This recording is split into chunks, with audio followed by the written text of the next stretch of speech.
చిట్టి కథల పెట్టెకు స్వాగతం. ఇప్పుడు మనం చెప్పుకోబోయే కథ పాడే పిశాచం ఆడే పిశాచం. చిదంబరానికి కంట్లో పూలు వేసి చూపు పోయింది. నిత్యానందానికి పుట్టెడు చెముడు. ఇద్దరూ పెళ్ళిళ్ళు చేసుకుని యాచక వృత్తితోనే పెళ్ళాలను పోషిస్తున్నారు. వాళ్ళ ఊరుకు 10 కోసుల దూరంలో రంగనాయకుల గుడి ఉన్నది. అక్కడ ప్రతి సంవత్సరం పెద్ద ఎత్తున స్వామివారి ఉత్సవాలు జరుగుతాయి. కొండకు తమ ఊరికి మధ్య ఉన్న చిట్టడవి దాటి చిదంబరం నిత్యానందం ఆ కొండ మీద 4 రోజుల పాటు ఉంటారు. గుడి మెట్ల పక్కన గుడ్డపరుచుకుని కూర్చుంటే సాయంకాలానికల్లా గుప్పెడు రోకలు మూటకట్టుకోవచ్చు. ఆ ఏడు కూడా వాళ్ళిద్దరూ తిరునాళ్లలో చెరో 100 సంపాదించుకుని ఊరుకు తిరుగు ప్రయాణం అయ్యారు.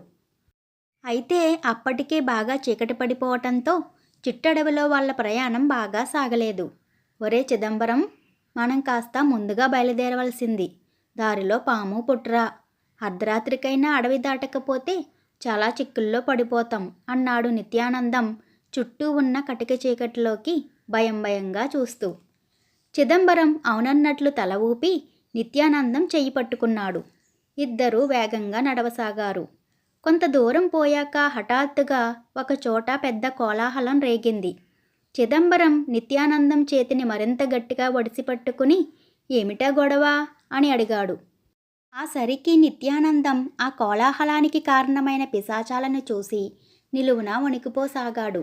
ఒక మగ పిశాచి గొంతెత్తి భీకరంగా పాడుతూ ఉంటే ఒక ఆడపిశాచి దానికి తగ్గట్లు అడుగులు వేస్తూ అడవి అదిరిపోయేలా నాట్యం చేస్తున్నది.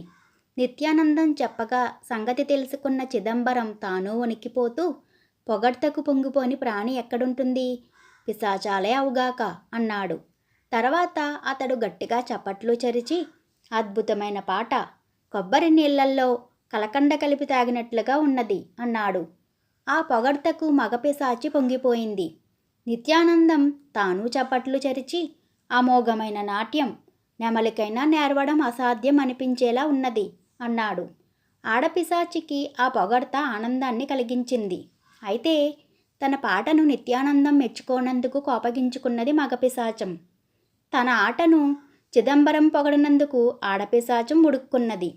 అది చిదంబరాన్ని, ఆయన పాట తప్ప నా ఆట నిన్ను ఆకర్షించలేదా అని అడిగింది. నీ ఆట చూసి ఆనందించే అదృష్టం లేని గుడ్డివాణ్ణి, ఈ క్షణానే చచ్చిపోవాలనుకుంటున్నాను అన్నాడు చిదంబరం.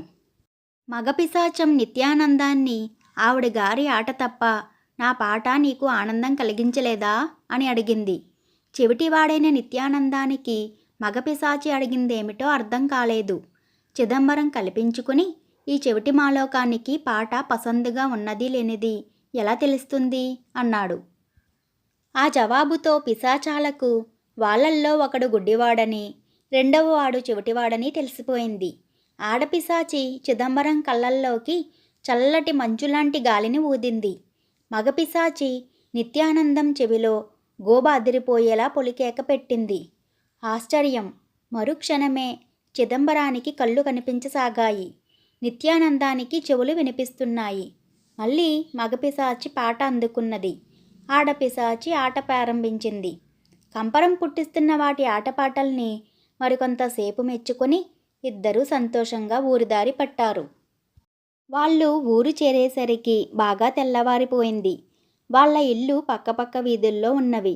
చిదంబరం కళ్ళు మూసుకుని నడిస్తే తప్ప తన వీధిలోని ఇంటిని గుర్తించలేకపోయాడు. అతడు తలుపు తట్టేసరికి చాలా అనాకారిగా ఉన్న స్త్రీ ఒకతే వచ్చి తలుపు తెరిచింది. చిదంబరం ఆమె కేసి యావగింపుగా చూస్తూ, చింతామణి అనే ఆవిడ ఇల్లెక్కడా అని అడిగాడు. చింతామణి అతడి భార్య పేరు. తలుపు తెరిచింది ఆవిడే. భర్తకు చూపు వచ్చిన సంగతి తెలుసుకుని ఆమె పరమానందం చెంది, నేనే చింతామణిని. నీకు కళ్ళు వచ్చాయనే ఆనందంలో నా నోట మాట పెగలటం లేదు అన్నది. ఆ అనాకారి స్త్రీ తన భార్య అని నమ్మలేకపోయాడు చిదంబరం. అయితే కంఠస్వరాన్ని బట్టి ఆమె తన భార్య అని తెలుసుకున్నాడు. ఇంతకాలంగా ఆ వికారి మనిషితో తాను కాపురం చేసినందుకు అతడికి కంపరం పుట్టుకొచ్చింది. కానీ భార్య ఈ శుభవార్త ఇరుగు పొరుగులకు చెప్పేందుకు పరుగు తీసింది.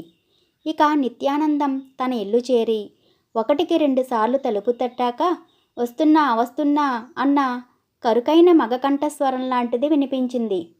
ఏదో మగ కంఠం వినబడుతున్నది. ఎవరు వచ్చారు అని అడిగాడు నిత్యానందం భార్యను. భర్తకు చెవుడుపోయి మాట వినబడుతున్నందుకు పొంగిపోయిన కాంతం, దేవుడి దయ వల్ల నీకు చెవులు వినిపిస్తున్నాయన్నమాట. నా గొంతు తీరే అంత అన్నది. ఆ కంఠస్వరం భరించలేని నిత్యానందం, అలాగా, అయితే అది తరచూ వినడం జరిగితే నాకు మళ్ళీ చెవుడు వస్తుంది. ఇక నా ముందు ఎన్నడూ పెదవి విప్పకు, జాగ్రత్త అన్నాడు. అతడి భార్య గుడ్లనీరు కక్కుకుంటూ లోపలికి వెళ్ళిపోయింది. ఆ రాత్రి అడవిదారి పట్టిపోతున్న నిత్యానందాన్ని దారిలో చిదంబరం కలుసుకున్నాడు. ఇద్దరూ ఒకరి కష్టాలొకరు చెప్పుకొని పిశాచాలే తమ కష్టాలను తొలగించాలనుకున్నారు. వాళ్ళు వెళ్ళేసరికి ఈసారి ఆడపిశాచి పాడుతున్నది, మగ పిశాచి ఆడుతున్నది. వాళ్ళను చూస్తూనే అవి ఆటాపాటా కట్టిపెట్టి, మళ్ళీ వచ్చారేం, సంగతేమిటి అని అడిగాయి. నా భార్య పరమకురూపి, నేను కాపరం చెయ్యలేను. కంటిచూపు తెప్పించి మీరే ఈ గొడవకు కారణమయ్యారు. పరిష్కారం కూడా మీరే చెయ్యాలి అన్నాడు చిదంబరం. మగగొంతున్న ఆడమనిషి అన్ని అరిష్టాలకు కారకురాలవుతుంది. నా భార్య గొంతు నేను భరించలేను. మీరే ఏదైనా దారి చూపాలి అన్నాడు నిత్యానందం. పిశాచాలు తెల్లబోయి ముఖముఖాలు చూసుకుని, ఇన్నాళ్ళు వాళ్ళు మిమ్మల్ని ప్రేమగానే చూసుకుంటున్నారు కదా అని అడిగాయి. అవును, ఇప్పుడు అలాగే చూస్తున్నారు. ఎటొచ్చి వాళ్ళ రూపం కంఠస్వరాలే చిరాకు కలిగిస్తున్నవి అన్నారు చిదంబరం నిత్యానందం. ఇంతవరకు మీకున్న లోపాలను వాళ్ళేం పట్టించుకోకుండా ఎంతో ఆదరంగా చూశారు. వాళ్ళ మనసులు ఎంత మంచివో ఆలోచించి చూడండి అన్నది మగ పిశాచం. ఆ మాట నిజం కావటంతో ఇద్దరూ జవాబు చెప్పలేకపోయారు. అప్పుడు మగ పిశాచం, శారీరకంగా ఉండే లోపాలు సరిదిద్దుకోలేనివి. అవి ఉన్నవారిని అసహించుకోవటం క్షమించరాని నేరం. జీవితం అంతా కలిసి ఉండవలసిన భార్యాభర్తల మధ్య ఉండవలసింది ప్రేమ, ఒకరిపై ఒకరికి ఆదరణ. మీరు మీ భార్యల అందచందాల్ని కాకుండా వాళ్ళ గుణగణాల్ని గౌరవించడం నేర్చుకోండి అన్నది. ఆ మాటలతో నిత్యానందానికి ఆ క్షణంలోనే తన చెముడు పోయినట్లు అనిపించింది. చిదంబరం అప్పుడే తన గుడ్డితనం పోయినవాడిలా పిశాచాలకేసి ఆప్యాయంగా చూశాడు. ఇద్దరూ పిశాచాలకు వంగి నమస్కరించి, మాకు సరైన బుద్ధి చెప్పినందుకు బతికున్నంత వరకు మీకు కృతజ్ఞులం అని అప్పటికప్పుడే ఇంటిదారి పట్టారు. ఈ కథ మీకు నచ్చినట్లయితే లైక్ చేసి షేర్ చేయండి. ఇలాంటి మరిన్ని కథల కోసం మన చిట్టి కథల పెట్టే ఛానల్ను సబ్స్క్రైబ్ చేసుకోండి. మీ అభిప్రాయాలను కామెంట్ రూపంలో తెలియచేయటం మరవకండి. Thank you for watching.